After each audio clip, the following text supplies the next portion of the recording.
చెప్పరా శేఖరం? ఇద్దరు ఇక్కడే ఉన్నాం జైల్లో. నువ్వు బయలుదేరావా బయలుదేరుతున్నావా? ఒకసారి ఉండు. నీ బావగారి మాటలకేం కానీ నువ్వు ఒకసారి రారా, నాకు కాస్త ధైర్యంగా ఉంటుంది.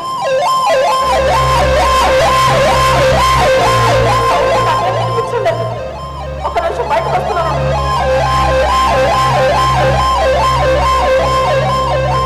ఏమిటి వెతుకుతున్నావు? ఇందాక ఇక్కడికి వచ్చినప్పుడు జేబులోంచి డబ్బులు ఏమైనా పడిపోయాము. ఎంత? 500. డాక్టర్ గారు అమ్మకు మందులు తెమ్మన్నారు, ఇప్పుడు డబ్బులు లేవు. గోపాల్ అంటే మీరేనా? అవునండి. మిమ్మల్ని రిసెప్షన్లో పిలుస్తున్నట్టున్నా. వెతుకులాట ఉన్నంత వరకు తప్పదు. ఎలా ఉంది సార్? బాగానే ఉంది. మీరు వెళ్ళరండి అమ్మా, నేను చూసుకుంటాను. నీకు చాలా శ్రమిస్తున్నాను చిట్టుబాబు. ఇందులో శ్రమేం లేదండి. నా స్థానంలో మీరుంటే ఇంతకన్నా ఎక్కువే చేసేవాడు. మీరు వెళ్ళండి. అన్నట్టు అద్దె డబ్బులు ఇవ్వండి. ఇప్పుడు కంగారు ఏం లేదులే. 2 నెలల అద్దె ఇవ్వాలి. కంగారు లేదంటా ఏంటి? ఆసుపత్రిలో ఖర్చులు ఉన్నాయిగా. అంటే 1 నెల అద్దె మాత్రమే ఇవ్వగలను. పర్వాలేదులే. అవసరం ఉంది. కనీసం ఆసుపత్రి నుంచి డిశ్చార్జ్ అయ్యేలోపైనా మెక్కాది చావబెట్టు. వెళ్ళండి.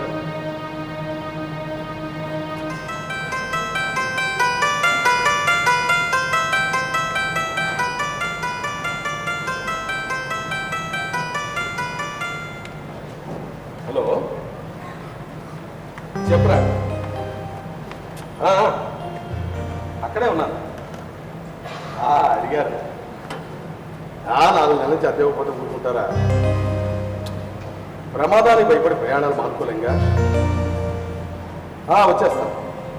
ఏం లేదురా, అమ్మ ఒక్కతే ఉన్నారు, అందుకే సహాయంగా వచ్చాను. మధ్యాహ్నం వచ్చేస్తాను. అది చెప్తాను, మళ్ళీ ఫోన్ చేసి చెప్తాను. అలాగేనా? అలాగే అలాగే.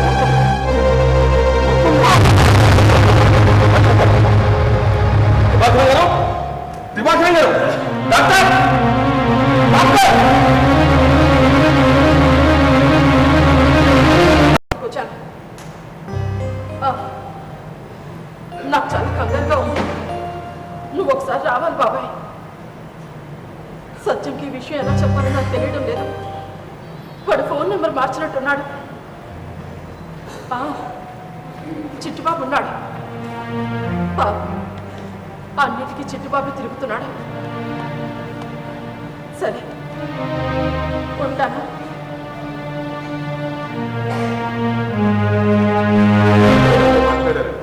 కంగారు పడక్కర్లేదని డాక్టర్ గారు చెప్పారు. టెస్ట్ ఏదో చేయాలన్నా పూర్తవగా రూమ్ షిఫ్ట్ చేస్తాను. మీరు అలా కిందకు వెళ్ళారు, నన్ను పిలిచి మాట్లాడారు. ఏం మాట్లాడారు? మీరు ఎక్కడా అని అడిగారు, అంతే, అంతకు మించి ఏం లేదు. అన్నట్టు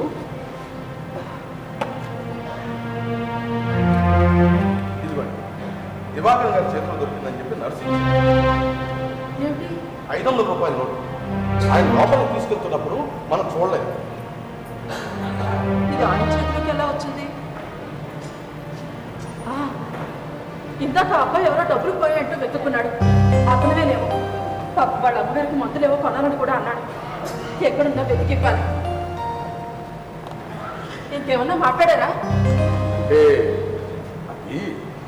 అది పర్వాలేదు చెప్పు. నన్ను చూడగానే అద్దె అంటూ కలవరించాను, అంతే. అది స్పష్టంగా అర్థం కాలేదు. డాక్టర్ గారు అర్జెంట్గా ట్యాబ్లెట్స్ తీసుకోమన్నారు. నువ్వేమైనా తిన్నావా? లేదండి, ఇప్పుడు తింటాను. ఒక్క నిమిషం.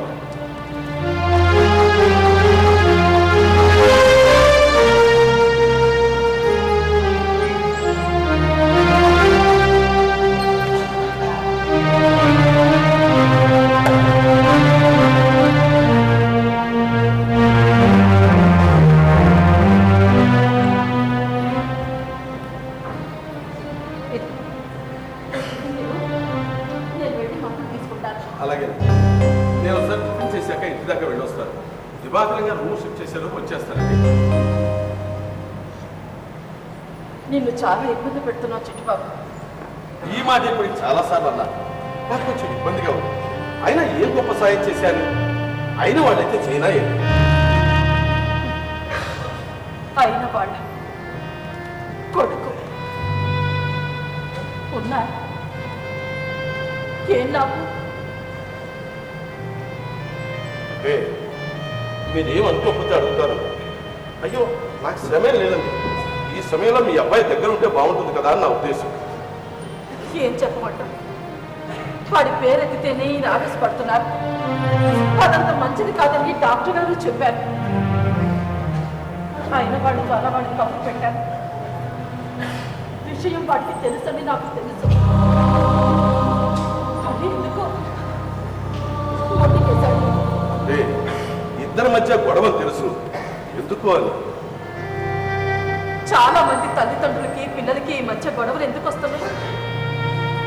పెళ్లి విషయంలో ఆప్యాయతను చూపెట్టుకోవాల్సిన వాళ్ళు ఆగర్భ శత్రువులు అయిపోతున్నారు.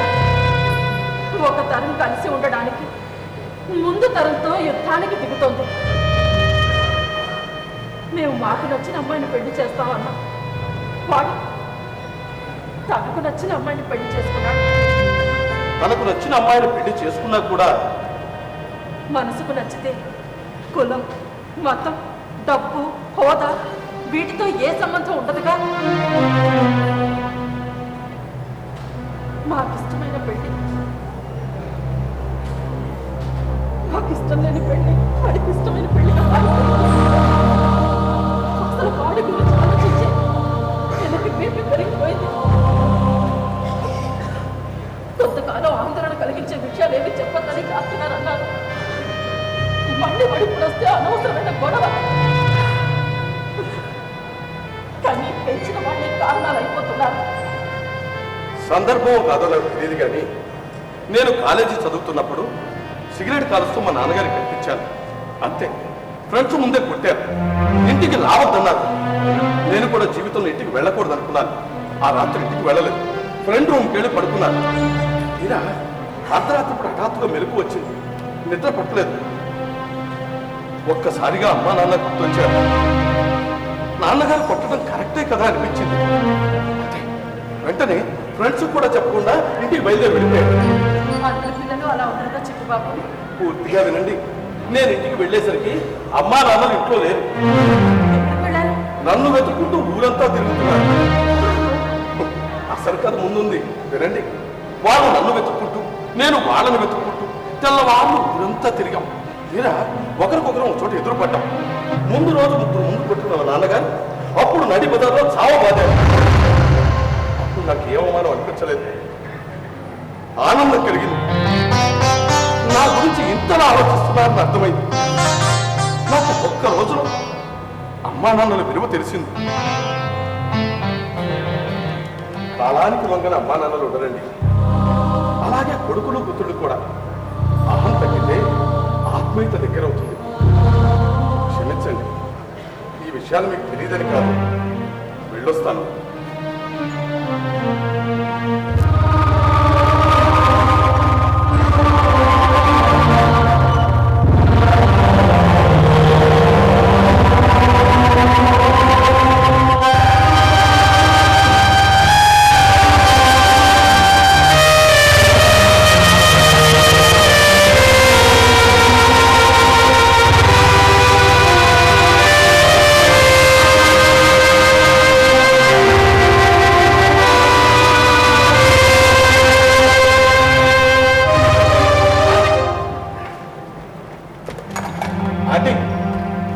అదేం చిట్టుబాబు, ఇంటికి వెళ్తానన్నావుగా, వెళ్ళలేదా? వెళదామని బయలుదేరండి. రిసెప్షన్ దగ్గరికి వెళ్ళేసరికి జనం వస్తున్నారు, పోతున్నారు. ఏం జరిగింది? జగన్నాథ స్వామి గారు పోయారండి. జగన్నాథ స్వామి గారా? అదేనండి, మన కరుణాకర్ గారి డాడీ అంటారే ఆయన. ఆయన కరుణాకర్ నాన్నగారా? కరుణాకర్ లాంటి చాలా మందికి ఆయన డాడీ. గంట క్రితం వరకు మాట్లాడుతూనే ఉన్నారట. నిన్న సాయంత్రం మన దివాకరం గారు ఆయన ఒకే వర్క్లో ఉన్నారట. కరుణాకరం గారు ఈ విషయం దివాకరం గారికి చెప్పొద్దన్నారు, ఆయన బాధపడతారని. నేనేమో ఆపుకోలేక మీకు చెప్పేశాను. అయిన వాళ్ళుండి అనాథలు అయిపోతున్నారు.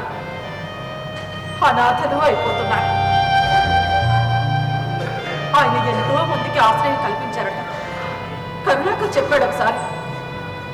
చిట్టుబాబు, ఆయన హాస్పిటల్ నుంచి తీసుకెళ్తే నేను చూడటం అవదు. నువ్వు ఒక 5 నిమిషాలు ఇక్కడ ఉంటావా? ఒకసారి వెళ్ళి చూసొస్తాను. అలాగే వెళ్ళి.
బ్రహ్మాండంగా ఉంది. అనవసరమైన ఆలోచనలు పెట్టుకోకుండా కాస్త ప్రశాంతంగా ఉండండి. డిశ్చార్జ్ ఎప్పుడు? మీరు మునుపట్లో మళ్ళీ హాయిగా తిరగలుగుతారు. డిశ్చార్జ్ ఎప్పుడు? కాకపోతే మందులు వాడాల్సి ఉంటుంది. డిశ్చార్జ్ ఎప్పుడు? మైండ్ ఎంత ప్రశాంతంగా ఉంటుందో శరీరం అంత హాయిగా ఉంటుంది. డిశ్చార్జ్ ఎప్పుడు? ఏమన్నా ఇంకో మాట రాదా మీకు? అమ్మ మీరేం చెప్పండి. ఏమిటండి, డాక్టర్ గారు పంపించేస్తానంటున్నారు కదా? అరే, ఆ రోజు గోపాల్ ఎంత వెతికినా తన 500 నోటు కనిపించకపోవటం, మీ కళ్ళకి టక్కని కనిపించటం, దాన్ని అందుకోవడానికి ప్రయత్నించి మీరు పడిపోవటం, ఇవన్నీ జరగకుండా ఉంటే ఆ రోజే డిశ్చార్జ్ చేసేవాడిని. ఇప్పటికే మీకు అర్థమై ఉండాలి, డబ్బు వెంట పడితే ఇబ్బందులు తప్పవు అని. డిశ్చార్జ్ ఎప్పుడు? పంపించేస్తాను. సాయంత్రం మళ్ళీ ఒకసారి చెక్ చేసి అప్పుడు పంపిస్తాను. ఏ ఈలో బాగలేదా? ఏమిటండి ఆ మాటలు? డాక్టర్ గారు పంపించేస్తానంటున్నారుగా. ఒక్క పూట ఉంటే ఏమైపోతుంది మీకు? పెళ్ళవుతుంది. మీ ఆరోగ్యం ముందు అదేమన్నా పెద్ద లెక్క? ఆరోగ్యం కూడా లెక్కకి తగ్గట్టుగానే ఇస్తున్నారుగా. Special ward, AC room, non AC room, general ward. నా సర్వీసులో ఎంతో మంది పేషెంట్లు చూశాను కానీ ఇలా మీలా లెక్కకి మిక్కిలిగా లెక్క పెట్టేవాడిని ఎక్కడ పోలేదు. ఎలా చూస్తారు? పేషెంట్ వచ్చాడంటే సచ్చింద్రా గొర్రెని పట్టేసుకుంటారు. వాడు గుండెని మీ చేతుల్లో ఆగేసుకుంటారు. టెస్టులు చేసి సగం అడ్మిట్ చేసుకుని పూర్తిగా లాంగ్ తీసుకుంటారు. నాకు నా గుండె మీద గట్టి నమ్మకం కనుక నేను చెయ్యలేదు. నమ్మకం ఉండాల్సింది మీకు కాదు, నాకు. అంతవరకు రెస్ట్ తీసుకోండి. అరెస్ట్ అయినట్టు ఇక్కడ ఉన్నట్టు కాదు, ఇంట్లో ఉండి తీసుకోవాలనుకుంటున్నాను. సాయంత్రం డిశ్చార్జ్ చేస్తానన్నాను కదా.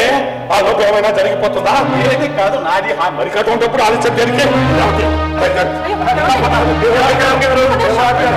దివాకరం గారు, జనరల్ గా మేము సాయంత్రం బిల్ చేస్తుంటామండి. అప్పటికి నా అలాంటి బకరాగాడు ఎవరైనా దొరికితే వదులుతారు, లేకపోతే అలాగే ఉంచేస్తారు.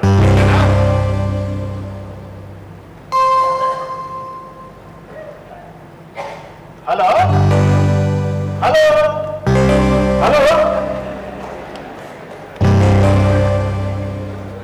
ఫోన్ మోగిన చెప్పడమే లేదు. ఇదో తప్పించుకునే కార్పొరేట్ కల్చరు. మనకు నుంచైనా బయటపడగలమేమో కానీ ప్రైవేట్ ఆసుపత్రి నుంచి మాత్రం